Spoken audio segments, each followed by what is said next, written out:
Hi guys, this is advocate Usar Ahmad and welcome to my channel learn law. Friends, आज का वो time है जब फैमिली कोर्ट्स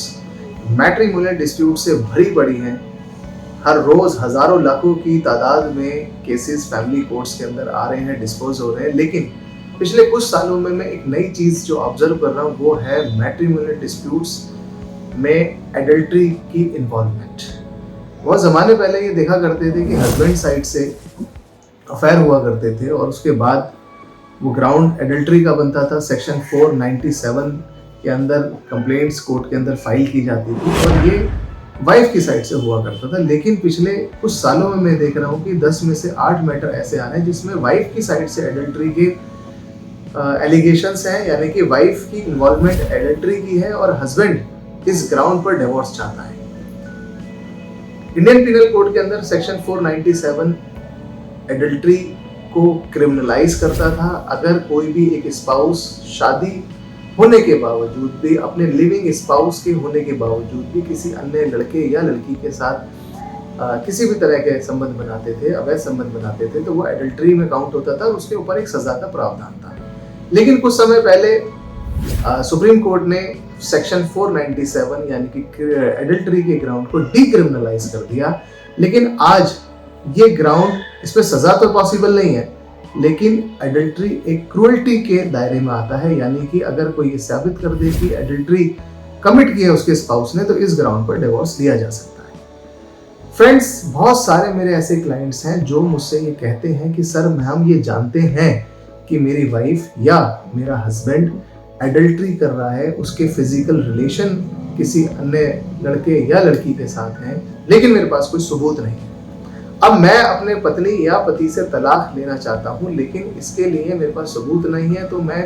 कोर्ट में कैसे साबित करूं? अब क्रूएल्टी का ग्राउंड तो है, ओपनली या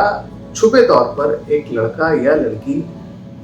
शारीरिक संबंध बना रहा है, लेकिन उसके बावजूद भी कोर्ट में साबित करना इसको आसान नहीं है। कोर्ट की बहुत सारी गाइडलाइंस हैं जिनको हमें फॉलो करना जरूरी है, यानी कि एक ऐसा प्रोसीजर है जिसको फॉलो करना जरूरी है, तभी आप कोर्ट के अंदर एडल्ट्री को, एक्स्ट्रा मैरिटल अफेयर को साबित कर सकते हैं। अभी रिसेंटली एक मैटर ऐसा कोर्ट के अंदर आया जिसमें एक हस्बैंड के पास अपनी पत्नी के ऐसे इंटीमेट फोटोग्राफ्स थे जिसमें वो अपने पार्टनर के साथ फिजिकल हो रही है, लेकिन उन फोटोग्राफ्स को कोर्ट में प्रोड्यूस करने के बावजूद कोर्ट ने उन फोटोग्राफ्स की कोई वैलिडिटी मानने से मना कर दिया और उन फोटोग्राफ्स के आधार पर हस्बैंड वाइफ को तलाक देने से भी मना कर दिया।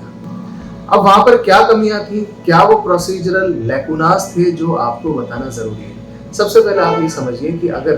किसी हस्बैंड को ये पता लग जाता है कि उसकी पत्नी एडल्ट्री में इन्वॉल्व है, तो मैं उन लोगों की बात कर रहा हूँ जिन्होंने अभी तक कोई कोर्ट में केस नहीं फाइल किया है। मैं उनको कुछ ऐसे स्टेप्स बता रहा हूँ जिससे उनको कोर्ट में आने से पहले उनकी प्रिपरेशन करनी है। यानी कि अगर किसी हस्बैंड को ये पता लग जाता है कि उसकी पत्नी एडल्ट्री के अंदर इन्वॉल्व है, तो सबसे पहले आपको उसे एडल्ट्री कमिट करने से रोकना नहीं है। मैंने बहुत सारे लोगों को देखा है कि वो बहुत गुस्से में आकर अपनी पत्नी के साथ मार पिटाई शुरू कर देते हैं, उसको घर से बाहर निकाल देते हैं या खुद अपना घर छोड़कर चले जाते हैं। नहीं, इन सारी चीजों से आपको कोई भी कोर्ट के अंदर बेनिफिट नहीं मिलने वाला। आपको करना यह है कि जो वो कर रही है, अगर कोई लड़की एडल्ट्री में इन्वॉल्व है तो जाहिर सी बात है उसके पास उसकी कॉल्स अपने पार्टनर के साथ ज़रूर होती होंगी, उसकी चैटिंग्स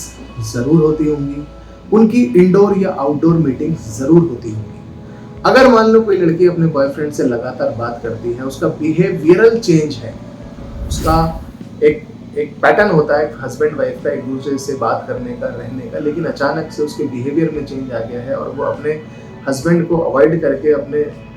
बॉयफ्रेंड से बात करती है, तो आपको उन कॉल डिटेल्स की जानकारी अपने पास रखनी है। अगर वो अपने बॉयफ्रेंड से मिलने किसी रेस्टोरेंट में जा रही है, किसी होटल में जा रही है, किसी कपल्स होटल के अंदर जा रही है, तो आप वहां से उस रिकॉर्ड को हासिल करने की कोशिश करिए ताकि ये साबित हो सके कि ये अपने बॉयफ्रेंड के साथ किसी एकांत जगह पे इन्होंने कुछ घंटे, कुछ रात या कुछ दिन वहां पर बिताए हैं। ऐसा तो बहुत ही रेयर होता है कि किसी लड़के को अपनी वाइफ का कोई इंटीमेट फोटो मिल जाए या वीडियो मिल जाए, लेकिन अगर मिल भी जाता है तो आपके पास उसके बिल्कुल ऑथेंटिक सोर्सेज होने चाहिए, यानी कि किस मोबाइल से ये वीडियो शूट हुई है या किस मोबाइल से ये फोटोग्राफ्स लिए गए हैं, इसकी जानकारी भी कोर्ट को देना जरूरी होती है, क्योंकि इंडियन एविडेंस एक्ट की धारा 65B के तहत आपको एक इलेक्ट्रॉनिक रिकॉर्ड का सर्टिफिकेट भी देना होता है। अगर ये इलेक्ट्रॉनिक रिकॉर्ड का सर्टिफिकेट आप कोर्ट में नहीं देते हैं तो फिर आपके पास भले ही अपनी वाइफ के इंटीमेट फोटोग्राफ्स हो, लेकिन वो इनएडमिसिबल होंगे, यानी कि वो कोर्ट में नहीं माने जाएंगे। अगर कोई ऐसी वीडियो आपके हाथ लगी है जो सीसीटीवी कैमरा से जिसका ओरिजिनेशन हुआ है, यानी कि सीसीटीवी कैमरा से उसकी शूटिंग हुई है, अब वो किसी रेस्टोरेंट से आपने ली है, किसी होटल से ली है, या किसी पार्क या किसी रोड पर ली है जहां पर आपकी वाइफ किसी अन्य व्यक्ति के साथ कुछ इस तरीके से बिहेव कर रही है जो कि उसे उसके साथ नहीं करना चाहिए, तो आपके लिए ज़रूरी है कि उस सीसीटीवी कैमरा की डीवीआर की ओरिजिनल कॉपी, यानी कि सॉफ्ट कॉपी आपके पास पेन ड्राइव में या किसी हार्ड ड्राइव में ज़रूर होनी चाहिए। प्लस उसके साथ भी आपको 65B का सर्टिफिकेट देना मैंडेटरी है। ये तो हो गए फोटोग्राफ्स, वीडियो। इसके अलावा एक फाइनेंशियल ट्रांजैक्शन भी बहुत इंपॉर्टेंट चीज़ है। देखिए, होता क्या है कि जब इस तरह के रिलेशंस होते हैं तो उसमें पैसे का भी इन्वॉल्वमेंट होता है। लड़का लड़कियों के ऊपर बहुत पैसे खर्च करता है,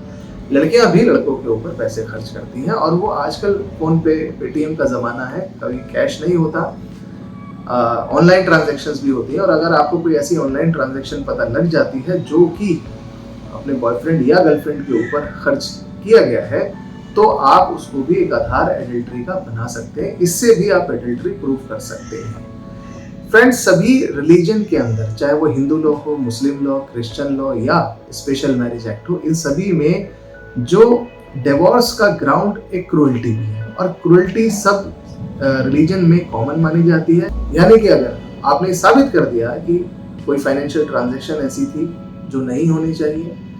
कोई फोटोग्राफ्स ऐसे हैं जो बहुत आपत्तिजनक हैं, या कोई वीडियो है जो आपत्तिजनक है, या ट्रैवलिंग रिकॉर्ड भी यहाँ पर हम काउंट कर सकते हैं कि दोनों ने फ्लाइट में एक साथ ट्रैवल किया है, दोनों ने ट्रेन में एक साथ ट्रैवल किया है, दोनों किसी और ऐसी जगह साथ में आना जाना हुआ है जो कि नहीं होना चाहिए, वो भी आपका एक एडल्ट्री का ग्राउंड हो सकता है। और यहाँ पर एक चीज़ और ध्यान रखिए, कानून कहता है प्रीपोटेंस ऑफ प्रोबेबिलिटीज, यानी कि आपको साबित सिर्फ इतना करना है कि ये उस जगह पर थे, यानी कि कोई लड़का लड़की कोई होटल में गए,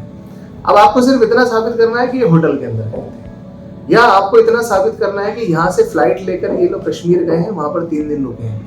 अब जब आप इतना साबित कर देंगे तो ये अपने आप में आपकी तरफ से ओनस प्रूफ हो जाता है कि ये एडल्ट्री वहां पर कमिट करने गए थे। लेकिन अब ओनस शिफ्ट होता है अपोजिट साइड में कि वो ये साबित करें कि हम वहां क्यों गए थे, हमने वहां एडल्ट्री नहीं कमिट की थी, हमारी कोई बिजनेस डीलिंग थी, हमारा कोई फैमिली फंक्शन था, कोई रिलेशन था। तो ये साबित आमतौर पर नहीं हो पाता। ये कुछ ऐसी चीजें हैं, ये उन हस्बैंड्स, उन वाइफ्स के बारे में ये वीडियो मैंने बनाई है जो इस इशू को फेस कर रहे हैं लेकिन अभी तक कोर्ट में केस फाइल नहीं किया है, और ये उन लोगों के लिए भी वीडियो है जो ऑलरेडी कोर्ट के अंदर पिटीशन या केस फाइल कर चुके हैं। तो आपको इन टेक्निकल चीजों का बिल्कुल ध्यान रखना है, ताकि आप ऐसा ना हो 2, 4, 5 साल केस लड़ने के बावजूद भी और टेक्निकल रीजंस की वजह से आप क्रूएल्टी और एडल्ट्री को साबित ना कर सकें। आई होप आपको ये टॉपिक समझ में आया होगा। इसके बावजूद भी कोई ऐसा क्वेश्चन है जो आप मुझसे पूछना चाहते हैं, आप मुझे इनबॉक्स में लिखिए, जिसका मैं आपको टाइमली रिप्लाई करने की कोशिश करूंगा। लास्ट में मेरी आपसे रिक्वेस्ट है कि अगर आपको मेरी वीडियो अच्छी लगी हो तो प्लीज इसे लाइक, शेयर एंड सब्सक्राइब करें। Thank you.